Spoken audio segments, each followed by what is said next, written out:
I'm really interested in a man known as Duall, who lived in an area that at the time was called the cow pastures, because some wild cattle, the first cattle in Sydney, had escaped. They took off into the bush.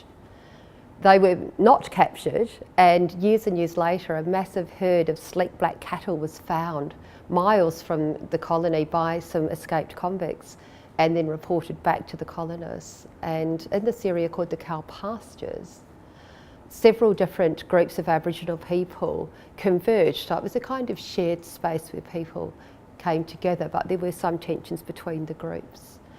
And this young fellow at the time called Duall was one of the characters there, who's sometimes referred to as Duall, but that may in fact have been his grouping. But he first enters the literature because he became a guide for, and also very young at the time, Hamilton Hume, a famous explorer, but it was Duall who took him on his first exploratory expedition.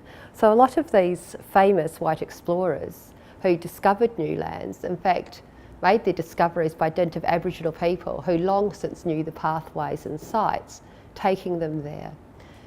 Over time though, tensions rose. There was droughts in the area, and by the mid-18 teens, there was friction taking place and armed altercations.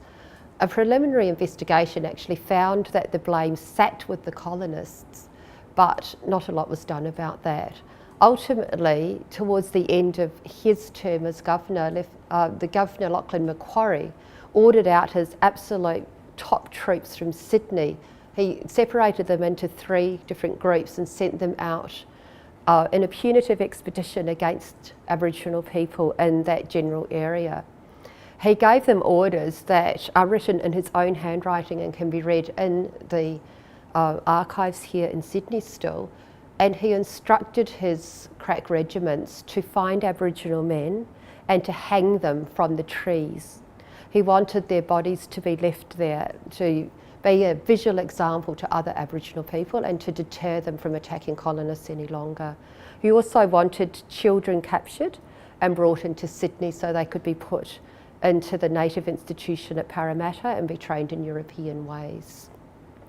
He wanted any prisoners taken to be tied together 2 by 2 and brought in on bullock drays. So he was very interested in people being either killed outright or taken prisoner and trained to become like Europeans. As part of this process, some colonists now living at the cow pastures sheltered Aboriginal people. So some were very much against Aboriginal people in the region, and some had formed alliances. So there's very interesting dynamics going on up there. And Duall was in fact sheltered by a colonist, but ultimately was captured by the military and brought into Sydney. The governor then ordered that he be transported to Van Diemen's Land, and he was sent to Port Dalrymple up the top north of where Launceston is today. And this was at a time when Van Diemen's Land was in a state of upheaval as well. There were bushrangers. Even the military that was situated there at the time were not an orderly set of soldiers. They were thought of as being great drunkards. They even had lovely white picket fences that they pulled out of the pickets from the ground and actually set them alight and burnt them as bonfires. They were later pulled out and sent to India and new soldiers brought in. But this is the place to which he was sent to serve a sentence.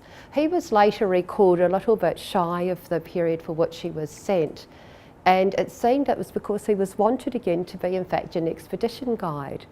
So he worked closely with another explorer, Charles Throsby, and helped him find a path to Bathurst. Now, of course, explorers at the time were given huge land grants as rewards, Aboriginal land parcelled up and given out to these colonists, while the Aboriginal people concerned would be rewarded perhaps with a few rations and with some blankets. He then went on to live out the rest of his days around the cow pastures area.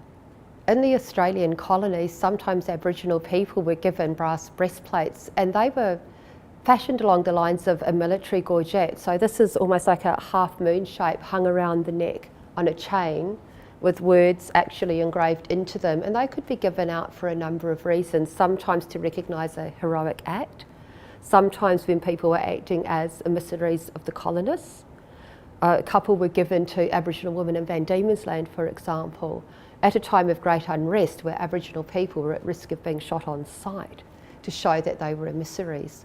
Sometimes these brass breastplates were given to people to denote they were the last, the king of their tribe or the queen, the last of a people. There was a bizarre celebration of people being the last of a kind, while at the same time first white births in an area were celebrated, something that might seem very, very strange to us today. This idea of the passing away of one people and the supplanting of them with another. Duall was a person who received one of these brass breastplates, and it was to reward him really for his role as a guide in this exploratory expedition. So he went through such a change in positioning from being a young guide to then being demonised and being on a list of hostile natives that was put together by the famous colonist MacArthur out at the cow pastures, being hunted down by the soldiers, shipped to Van Diemen's Land, brought back early to once again assume this role of valued guide, and ending up with this quasi-military decoration he could hang around his neck, and with a few blankets by way of gratitude from the colonists.